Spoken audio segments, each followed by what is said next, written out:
Welcome to Moorabool, a place rich in literary history, from Frank Hardy, Peter Carey and now Wayne Marshall, as well as emerging writers who are making their way up in the literary ranks. Hello and welcome to anyone watching today, wherever you are, and welcome to our winners announcement for the 4th annual Peter Carey Short Story Award and the 3rd Moorabool Young Writers Awards. I would like to begin today's proceedings by acknowledging and paying my respects to the traditional custodians on whose land I stand today, the Wurundjeri people of the Kulin Nation, and I extend those respects to elders past, present and emerging. Many of you are joining us today from lands of other First Nations people. If you're tuning in from Balan or just outside Bacchus Marsh, just over the Werribee Ridge, in fact, it could be Wadawurrung land you're standing on. And if you're in WA, in the places I grew up in, it could be Yamaji or Noongar land. It's fantastic that we can come together today to celebrate storytelling from places where stories have been told and sung for tens of thousands of years. I would especially like to extend a welcome to any First Nations or Torres Strait Islander people here with us today. I'd also like to welcome our Mayor, Councillor David Edwards, and our incredibly talented judges, Elise Nia and Elizabeth Tan. And most importantly, I would like to welcome all of you, a talented collection of short storytellers and their supporters from all across the Shire of Moorabool, as well as much further afield. On any normal year of our competition, people attending our awards ceremony would find themselves gathered in the Ledbeck Library in Bacchus Marsh, which is a welcoming space for many in our town that we sometimes like to think of as our second home. It is likely you would have travelled down our magnificent Avenue of Honour to get there. I'll use some of Peter Carey's own words to paint you a picture. In his most recent novel, A Long Way From Home, Peter writes, "No one ever came to the marsh without thinking, what a pretty town. It was a secret, almost, tucked down at the bottom of Anthony's cutting. If there were a prettier war memorial than our Avenue of Honour, I never heard of it. Every tree in the avenue was planted for a local dead boy who died. Every trunk had its own name. The dead boys are now huge elms and they join together above the road and give a very calm impression. This is how you enter the town. You drive beneath them, up the aisle, beside the apple orchards, the Shire offices, the lawn bowls games in progress." Our town is very much different to how it was when Peter grew up. The Shire offices, for one, have moved, but I like to think, for those of us still writing here, that it still contains a fair bit of that writing magic. Thanks, Jem, and welcome everyone to our awards. This year, the Peter Carey Short Story Award received over 320 entries from all across Australia, our highest number yet in the 4 years we've been running the award. Given the extremely challenging year we've been having, the result is testament to not only the ongoing influence of Peter Carey, but also the strength and resilience of the Australian short storytelling community. It was also humbling to see, on the long list of 18 stories delivered to us by longlisting judges Laurie Steed and Brooke Dunnell, some of the biggest names in Australian fiction. This high-level support of our award is something we're incredibly proud of. Even the category for Best Local Entry for stories received from writers within Moorabool Shire was hotly contested. In 2020, we were also fortunate enough to have landed Elizabeth Tan as our head judge, presiding over that long list of 18. And then there's the Young Writers Awards. When the deadline came, our judge Elise Nia, so fantastic we've invited her back for the 3rd year in a row, found herself presented with 115 entries from young writers right here in our Shire. This in the middle of a lockdown. That's 115 incredibly brave young writers giving it their all to tell a story that reflects what's inside them, that shows how they see the world, as only they can, and creates characters and worlds that takes a reader on a journey in the space of only a few well-crafted pages. Stories can do many things, and when told well, they can light a fire inside the reader, making them laugh and cry and reevaluate how they see everything around them. Stories really are magical beasts. But before we hear from Elise and Elizabeth with their results, I'd like to hand over to our Mayor, Councillor David Edwards, for a few words on today's proceedings. It's Mayor David Edwards speaking, and I'm going to talk about the Peter Carey Short Story Awards, which I believe started in Moorabool. They're now a national-wide competition. It's so important that we look after the arts and literature at this time, particularly under COVID-19. That with libraries closed, it's a shame. We'd normally have over 150 people who would attend these awards within Mirrabel. This year, we've received 320 adult and 120 junior applications, which is phenomenal. So for me, that means that our arts and literature are in safe hands within Mirrabel. Clearly, we have a love for the arts, and I look forward to when the libraries can reopen. So with that, I would like to congratulate all the people who are involved, and we look forward to seeing the results. Now for the moment many of our smaller but no lesser members of the audience have been waiting for, the Mirrabel Young Writers Awards, with writers as young as 5 taking part. In what was an especially challenging year for the awards, we are grateful for those teachers who incorporated the crafting of entries as part of the remote learning packages. I know as a parent who was overseeing what was going on in Google Classroom here, that Bacchus Marsh Primary Grade 4 spent 2 weeks crafting their entries. I'd like to thank all schools who participated this year and utilised our online masterclass created for these special circumstances. Particular thanks again to Chris Brown, Melinda Williams and staff at Bacchus Marsh Primary for their participation, because students again here entered in the highest numbers. Bacchus Marsh Grammar and St Bridget's Glen were also well represented. Normally, I would hand-deliver our Wodger stories to Elise Neer for consideration, but this year she collected them herself from a little box on the internet. With all those wonderful stories, she certainly had our work cut out for her. Elise Neer is, like Peter Carey was, a Bacchus Marsh local. Elise's debut novel, Fairy Tales for Wild Girls, won Best Horror and Best Young Adult Novel at the Aurealis Awards and was Honour Book of the Year at the CBCA Awards. It was also shortlisted for the Norma K. Hemming and Enki Awards. But unlike some of you, as I mentioned last year, she cannot claim to have won a Mirrabel Young Writers Award. Still, I reckon she knows what she's talking about. Citing Neil Gaiman, Angela Carter, Francesca Leah Bloch and the Brothers Grimm as some of her biggest influences, I would like to present this year's judge of the Mirrabel Young Writers Awards, Elise. Hello everyone, and thank you so much for tuning in for the award announcement for the Mirrabel Youth Awards and also to the Peter Carey Short Story Awards. My name is Elise Neer and I am a local writer. This is my 3rd time judging these awards and I am so honoured and grateful to be afforded this opportunity. It's a real pleasure to get to see inside the minds and inside their creative abilities of all of the people who have entered this short story competition. And again, I'm really thankful to be given this opportunity. Thanks and praise must go to Jem Tylee Miller, Wayne Marshall, and especially to Christy Saketa for helping to put these awards together this year. It's been very difficult, as you can imagine, having to do things by distance. So thanks to them, and as well, thanks especially to everyone involved through the Shire Council and through our lovely library. I also want to extend my most sincere thanks and congratulations to anyone who entered the Young Writers Awards. I know it can be very daunting to sort of put yourself up to be judged. So thank you again for giving me the opportunity to read all of these wonderful stories. This year we had 116 total stories across the 3 age categories. There's junior category, which is the prep to grade 3, intermediate with entrants aged from grade 4 to grade 6, and then a youth section with entrants from year 7 to 12. So I'll start probably, I'll start with just an overview of how I go about my judging.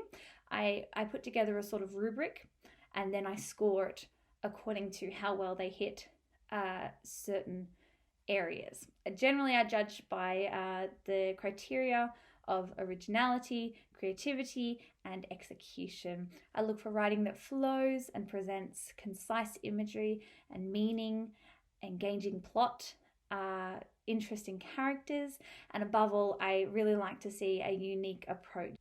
All of our winning stories stood out in at least one of these fields, and also as I read, I tend to come across some sort of similar things that jump out about the stories. Last year we had a lot of dragon stories. It was just a dragon year for some reason, and then it was really interesting to sort of compare those stories to see who used dragons in the most unique way. This year the big theme seemed to be portals. There was a lot of kids traveling through portals into different worlds. There were kids going through portals inside library books. There were kids getting sucked up into tornadoes. There was even a story about children being sucked up a vacuum, and there was like a world inside of the vacuum, which was really fascinating. And the other big recurring theme this year was wolves. So again, another animal theme there. We had werewolves, we had bad wolves, good wolves, psychic wolves, girls who sort of looked like wolves or sort of shared their names with wolves.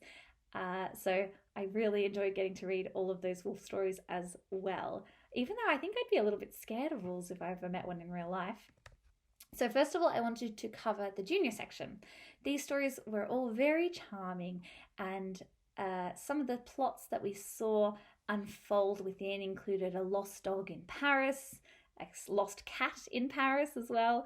We saw some slime monsters, some pirates, a haunted house, and one story that was about a sentient jar of Vegemite that was on a quest to bulldoze the Vegemite factory, which was very, very interesting. In this category, we had 11 stories entered, and we have 5 selected winners. First of all, I wanted to share the honourable mentions. There were 2. The first one goes to Lilybird, Ladybird, Bluebird by Sophie Middleton. It was kind of like a little Aesop's fable and had a moral at the end that everybody belongs, which I really liked. Our other honourable mention goes to The Tsunami Dragon by Kumail Rizvi. This story was about a storyteller who set out to find a dragon that was causing tsunamis, as you can see by the title. He actually landed on an island that was part of the dragon's back, and I really liked that. And I had a line I really liked as well when the storyteller asked the dragon why he was causing such destruction, and the dragon gave a very pragmatic answer, I think, which is, "I don't know why I'm bad, I just thought that's what dragons are supposed to do," which I thought was really, really interesting, very sweet. Third place goes to The Whooshing Winds by Elise Holland. In this story, a group of girls are sucked up by a sudden wind and pulled into the plot of a movie that they had just watched together. This story had lots of little details that helped to sort of paint a broader picture. Like at the start, the girls are doing gymnastic rolls together, and it goes through each of the moves that you could do. And they also use the knowledge of the film to anticipate the plot as it sort of unrolls around them, which I thought was really interesting. Second place is The Lonely Bear by Ivy Tiley Miller. This is a charming little story that read kind of like a picture book. I could actually see this being a picture book. There was a bear who wandered about with a suitcase full of honey, and he was on an adventure to make friends. There was also really good use of like kind of a spooky element with a thundering storm and a village that was full of statues in the place of townsfolk. And I was actually genuinely a bit creeped out by that. I did not, that gives you nightmares for sure. And first place goes to Belly Bartonitis by Ryan Simpson. This story had a really fantastic concept, and it just absolutely nailed the sort of humorous tone that's needed to sell that concept. It tells the story of a boy called Tim who was born with an actual button in place of his belly button, and when it's pressed, it turns him into an animal. Tim learns that the animal that he becomes will reflect his mood. So when he's feeling cheeky, he will turn into a monkey. So the true creativity there is in how that he, not in how he has the powers, but more so in how he uses the powers, such as when he gets in trouble a lot at school for turning into various animals, he sort of gets on top of that by turning into a bird and flying to the shops to pick up things for his teachers. So he sort of run errands, and then after that he is given an infinity free pass to never go to the principal's office. I'm sure we all could have appreciated one of those. Next we have the intermediate section. This section had a staggering 95 entries in this category, so it was very, very difficult to sort of explore those stories and sort of go through that enormous amount of talent and try and find the ones that really, really stood out. So from that 95, we had stories that explored soldiers in World War II. There were friends who steal a bus full of grandmas. There were evil bees, an apartment block made entirely of crystal, a ninja prison break, a world inside a vacuum, mazes made out of puzzles, memories kept in jars, body swapping. I was really interested in the willingness, I was very impressed, I should say, in the willingness of the authors to really stretch their imaginations when crafting these plots. So these were all very, very imaginative. So our first honourable mention goes to the rescue mission by Arnav Thorit, wherein a prince defeats a mountain beast with fireworks and rope. This was one of the few stories with sort of a medieval setting, and it really served the story well. The language used wherein of valor and princes and kings and villages, which I really, really enjoyed. Our next honourable mention goes to Doug the Hero by Bryson McMillan, in which a dolphin protects his friends and his reef from a bad shark. This story had a lot of atmosphere and it identified lots of elements of ocean life. So even when the plot was happening in the background, there was mentioned parrotfish and shipwrecks and fish lasagna, which is what the dolphin and his friend, an octopus, like to eat. So that was very charming. Our third honourable mention goes to The Unknown Battleground by Joseph Seketa, which had a really fascinating kind of circular formatting, wherein a soldier wanders a battleground confused, and as he sees soldiers around him disappear, their weapons are left behind. He's really not sure where he's going. He seems to be being guided by a voice that no one can hear. And then when he is killed, the story starts again. And that's when the reader comes to realize that it's actually a character respawning inside of a video game, which was a really neat little twist. And I really, really enjoyed that one. So in particular, that was a fantastic story. We have two highly commendeds. The first is Flowers by Malachi Fox. A gardener discovers that their flowers can talk when he picks one and it swears at her. I really liked all the different behaviors of the flowers, like the fire-breathing snapdragons, very clever, and had a really good final line as well that I liked. And don't get me started on the carnations. I had a good laugh at that one. Our next highly commended is The Magic Sharpie by Will Richards. In this story, a boy uses a magical self-drawing pen to win an art competition. When he loses the magic pen, he has to learn to believe in his own abilities. I really like the execution of this story and the final message, of course, about believing in your own abilities, magical pen or not. For third place, we have A Narwhal's Magic by Kaylee McDowell. In this story, a pod of narwhals travel the ocean, getting into scrapes with orcas and humans from SeaWorld and other narwhals. They discover a pod who live in an underwater castle with glowing walls and pearl garlands strung about everywhere. It had a really sort of dreamy vibe that I enjoyed. I've also never read a story about narwhals before, so that was a big plus for that story.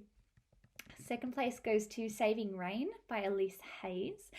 This story was so funny. This is probably the funniest story of all that I read.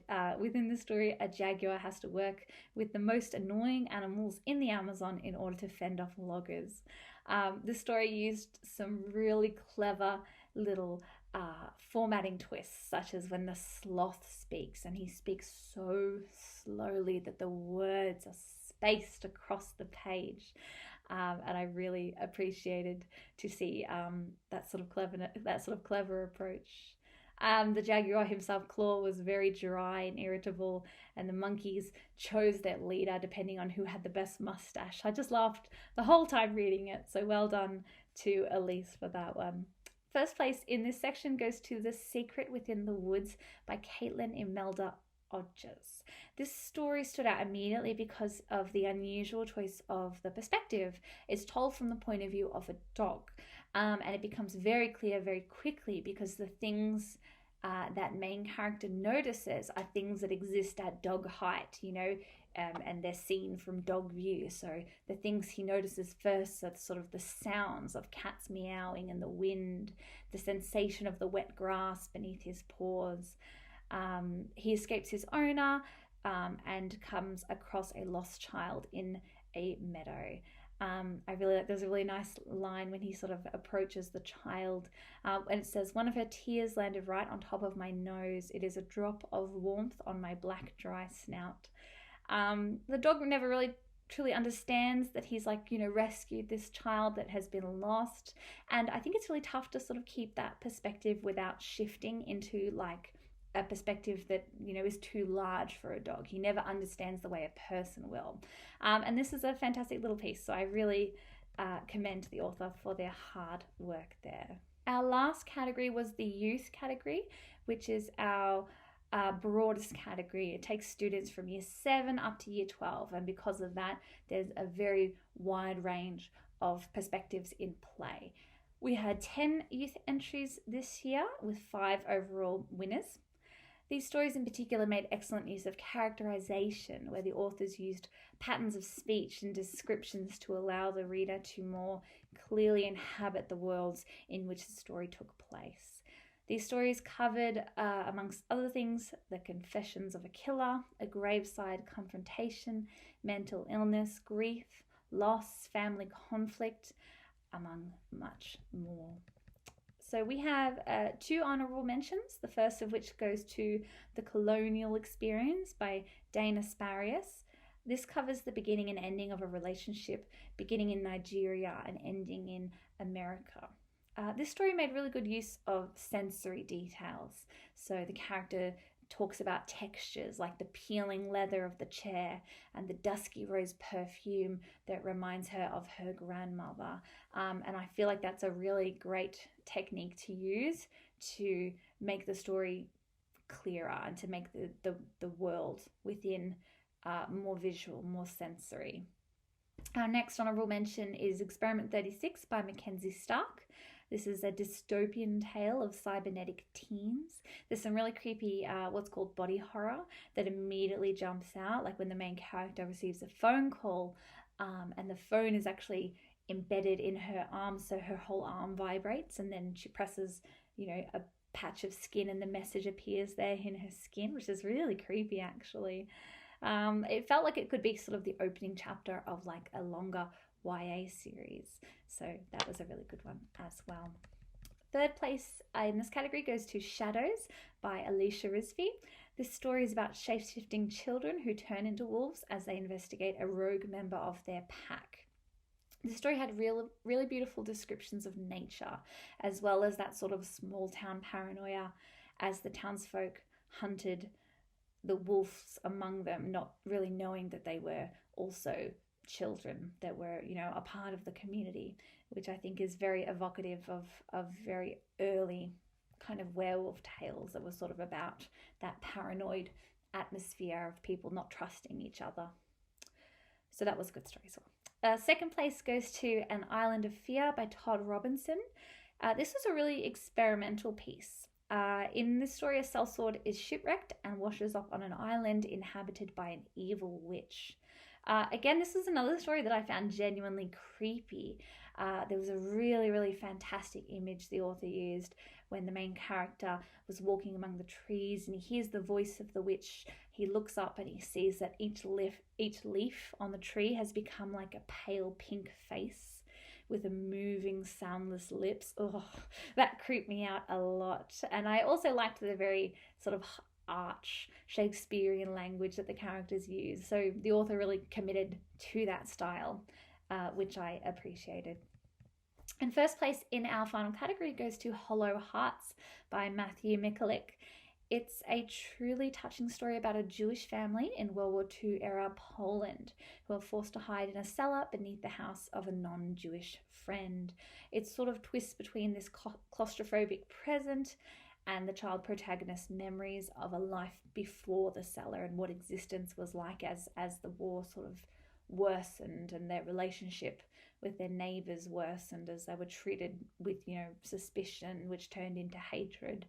It didn't shy away from the really unpleasant details that sort of this extended imprisonment would entail, the sort of the hunger and the darkness and how hope of escape is kind of like a tiny flame in a little lamp, and how even something pure like that can be crushed under this kind of evil that exists that existed at this time and that continues to exist in the world. It's very impressive for a story to produce that much emotion in 4,000 words. So I really, really commend the author for their commitment with this story and for their abilities. I think they really showcased their abilities as a writer very well. So that's all three of our categories. I would like to say thanks again to everybody who entered and allowed me the chance to read and evaluate their work. Like I said, they're very brave. It's a brave act, and I hope you all take even more chances in your next stories. Hopefully you're already inspired for the next Mirabel Young Writers Awards. So hopefully we see all our entrants back next year in 2021. Thank you again for your attendance in this online experiment, and I hope you've enjoyed listening to these fantastic little stories from our fantastic young writers in this town. Thank you. Thanks again to our judge Elise Neer, and a huge congratulations to all the entrants of the 2020 Mirabel Young Writers Awards. And so, on to the Peter Carey Short Story Award. 4 years ago, when we originally conceived the awards as part of the Mirabel Festival of Stories, the plan was for them to encourage and foster the wealth of writing talent we have locally. That we'd end up running nationally wasn't the plan. Still, despite the award growing beyond our wildest expectations, we still believe it's vitally important to support local writers. Writing is by nature a very solitary thing, with lots of hard times between the successes. Sometimes it's just that one moment, that one flash of recognition that keeps us going, that keeps the creative fires burning. And so last year we introduced a Best Local Entry component to the Peter Carey Award, with the hope of doing exactly that for one local writer. The award's back for its second year, with judges Laurie Steed and Brooke Dunnell, again taken by the strength of the stories. Thanks so much to everyone who entered. And so, without any further ado, I'd like to announce the winner of this year's Best Local Entry Award. This year the award goes to Matt Barbetti for his story Sweet the Bitter. I'll pass over to Matt now for a few words. Hi there, my name's Matt Barbetti. I wanted to say thanks so much for awarding me the local entry for the Peter Carey Short Story Award. I'd especially like to thank Laurie Steed and Brooke Dunnell, the judges, for choosing my story. I didn't even tell anybody that I entered because it's been a long time since I put pen to paper. In fact, I've had writer's block for a long time, but I thought, I'll give it a go. But I thought I'll just dig out an old story of mine and I'll enter that. It got really good mark. I wrote it about 10 years ago. Of course, I pulled it out and it's utter rubbish. So I had to rewrite the entire thing from start to finish. And then I realised I'd written a novella and I had to cut it all down so that I could make the word limit. So it was a really good exercise for me and it got me writing again. So I'm super grateful. It's a very personal story. It's based on fact from my life in the country.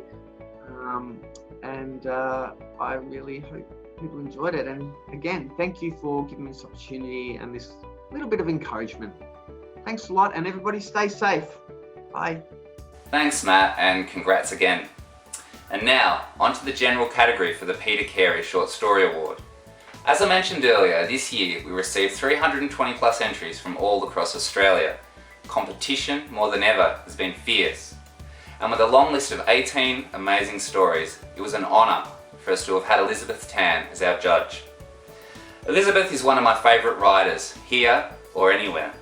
She's a writer of huge imagination and daring, a satirist specialising in upending the now, most tellingly our complicated relationship with technology. For anyone who hasn't read Elizabeth's work, I'd recommend it with the highest enthusiasm. Although reader be warned, Elizabeth's worlds are strange places, but beautifully strange, fantastically strange, the kind of strange that contains the magic. And so now, officially, Elizabeth Tan is a writer from Perth and a sessional academic at Curtin University. Her work has appeared in journals such as Penciled In, The Lifted Brow, Overland, Westerly, Catapult, and Mascara Literary Review, and in the anthologies The Best Australian Stories 2016, Stories of Perth, and Best Summer Stories. She was the co-editor of the anthology In This Desert There Were Seeds, a collaboration between WA's Margaret River Press and Singapore's Ethos Books. Elizabeth's first book, Ruby, has been published in Australia, North America and the UK. Her second book, Smart Ovens for Lonely People, is out now through Brio. And in 2020, we're lucky enough to have had Elizabeth as the head judge for the Peter Carey Short Story Award. Hello. I would like to begin by acknowledging that I'm joining you from the unceded land of the Whadjuk Noongar people and pay my respects to elders past, present and emerging. Thank you to Wayne Marshall, Jem Tylee Miller and the Moorabool Shire Libraries for inviting me to be this year's judge for the Peter Carey Short Story Award. There were over 300 entries to this year's competition, the largest amount of entries in the 4 years that this award has run, and I thank Brooke Dunnell and Laurie Steed for undertaking the enormous task of curating the long list of 18 stories which I read. It was a privilege and a comfort to spend time with every one of these 18 stories, noticing and admiring new things whenever I revisited them. The skill, insight and tenderness of the long list of stories meant that I shuffled the cells in my decision-making spreadsheet frequently. A writer friend of mine suggested that before I reread the stories again on a new day, I should first think about which ones I could remember most easily. But I found there was something to remember about all these stories.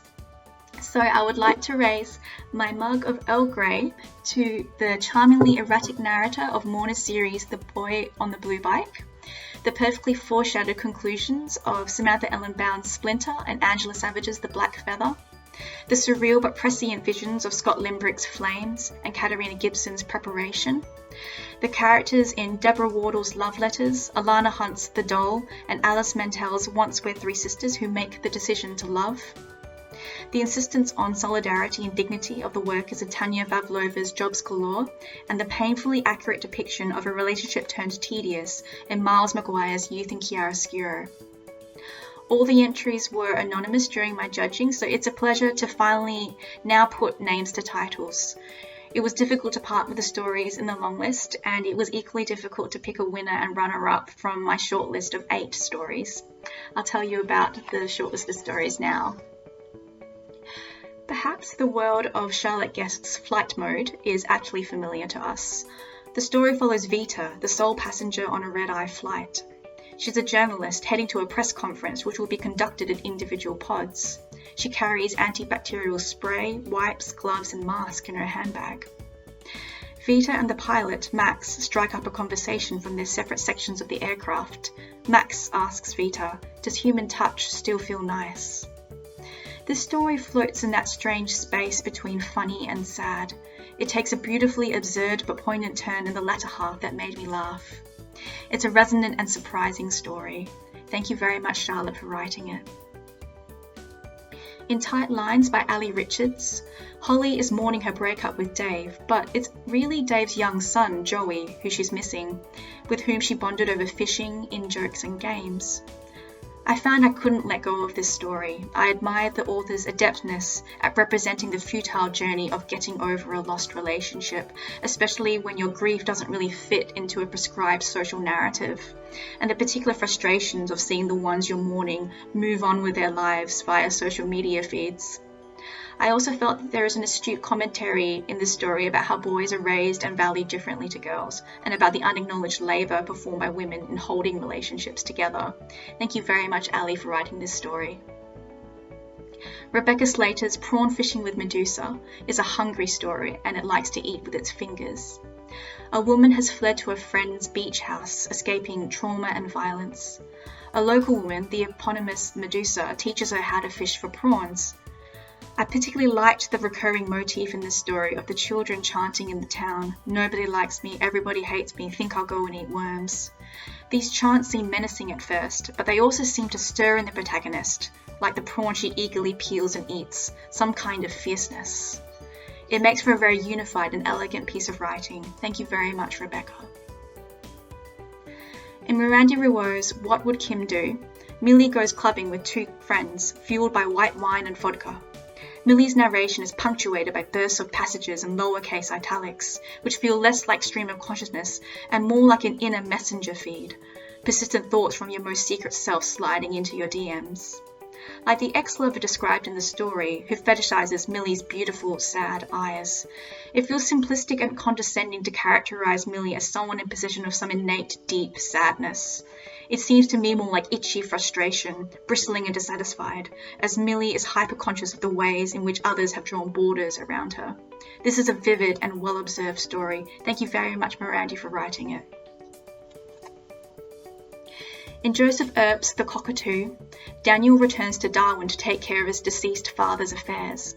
His father's neighbour has complained about a cockatoo named John Denver, who is still living in Daniel's father's dishevelled house, and who has a disconcerting habit of talking in his father's voice.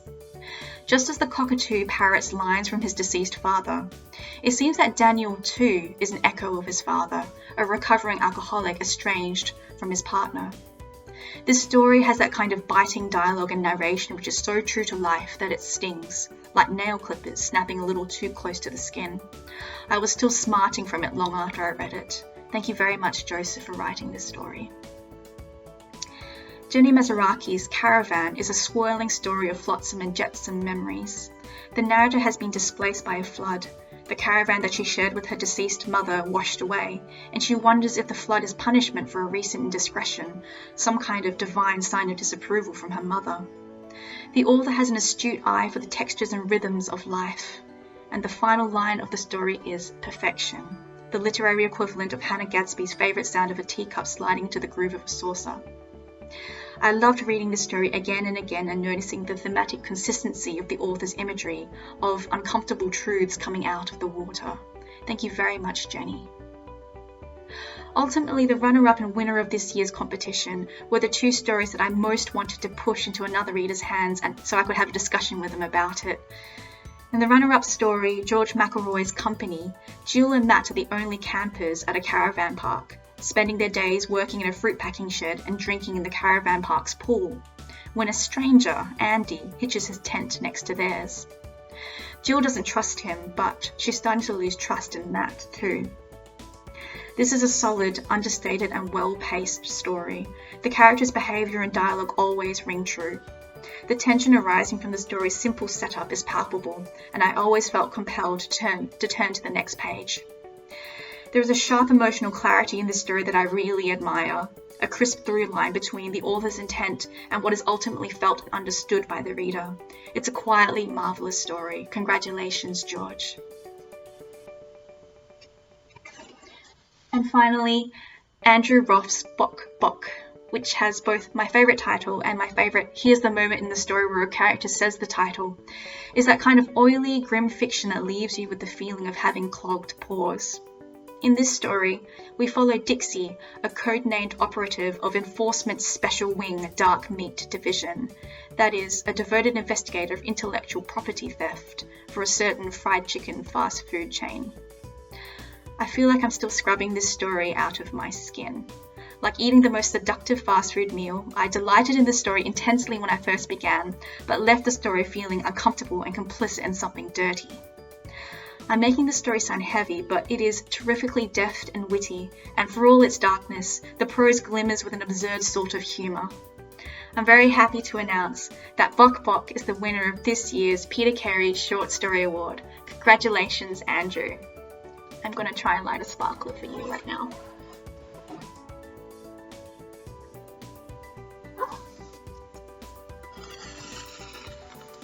There we are. Congratulations, Andrew, and thank you for tuning in. Hi, my name's Andrew Roth, and I'm speaking to you from Adelaide. And I am shocked and over the moon to learn that I've been named the winner of the Peter Carey Award for 2020, especially considering the calibre of writers that were on that long list and then the short list. It's just mind-blowing. These are unusual times for the world, and I wish I could be in Moorabool to celebrate with everybody who's made this award possible. And thanks so much to the organising committee, to Jen and Wayne, and all the people at Moorabool Shire Council, Mianjin, and everybody else who's worked to make this competition possible again this year. In such difficult times for artists, it's even more important that there are opportunities like this for our work to reach people and to be recognised, so thank you. And a big special thank you as well to this year's judge, Elizabeth Tan. It must have been a really difficult decision, and it's really meaningful to me to be judged a winner by a writer whose work I admire so much. And I can't wait to read Elizabeth's newly released short story collection. It's a special honour to win a competition named after the great Peter Carey. Reading Peter's stories for the first time a few years ago now, it was a revelation about what short stories can be and what they can do. And Do You Love Me is still one of my all-time favourite stories. So thanks again. Please look out for my story and the story of the runner-up in Mianjin soon. And I'll leave you with a short excerpt from my story, Bok Bok. Secrets are only secrets if you work to keep them that way. Penny and I are with Enforcement Special Wing, Dark Meat Division. The kind of work we do is covert, but not unique. All the quick service restaurants have their own teams. Intellectual property theft is a serious matter. The least we can do as merchants, as consumers, is to sell and eat with honesty. The birds are honest with us. Cow is beef. Pig is pork. But chicken is chicken is chicken. I put in a call to Rufus. I don't know his real name or anything about him, and fair enough. Penny chose her handle when she joined Dark Meat, and Dixie isn't the name that the priest called out on the day I was baptised. Those details are irrelevant. You judge a person by their actions. Rufus might be with the cops, but he could just as easily be working for one of the giant data suckers or the Electoral Commission. Like always, he's stuck to the protocol, picking up after 3 rings, avoiding chit-chat. What sound does a happy bird make? Bok bok, I answered, supplying the new password. I gave him Johnny's name and approximate age. 2 minutes later, I felt the thrum of a text against my hip. An address, a place up north. We'd let Johnny marinate for a couple of weeks. Pen said she'd spoken to a waitress. If we moved too fast, the girl might draw a link. In the meantime, there were plenty of other leads to work. Thanks for listening, and bye for now. Thanks, Andrew. This year's winner of the Peter Carey Short Story Award. Congrats, Andrew. So just a few more quick thank yous before we conclude today. Firstly, to our wonderful judges, Elise Neer and Elizabeth Tan. To our long-listing judges for the Peter Carey Short Story Award and Best Local Award, Laurie Steed and Brooke Dunnell. To our Mayor, Councillor David Edwards, for his words today. To Moorabool Shire Libraries, and to the Bacchus Marsh Library in particular, who 4 years on continue to not only indulge this crazy venture of Gems and Mine, but actively encourage it. And who, working with closely over the last 4 years, has never been anything less than a dream. To Mianjin, our 2020 publishing partner. To Peter Carey for his ongoing support. Gem and I would also like to send out a huge thank you to Christy Sakita, who took over as administrator of the awards at the Bacchus Marsh Libraries at the completion of last year's awards.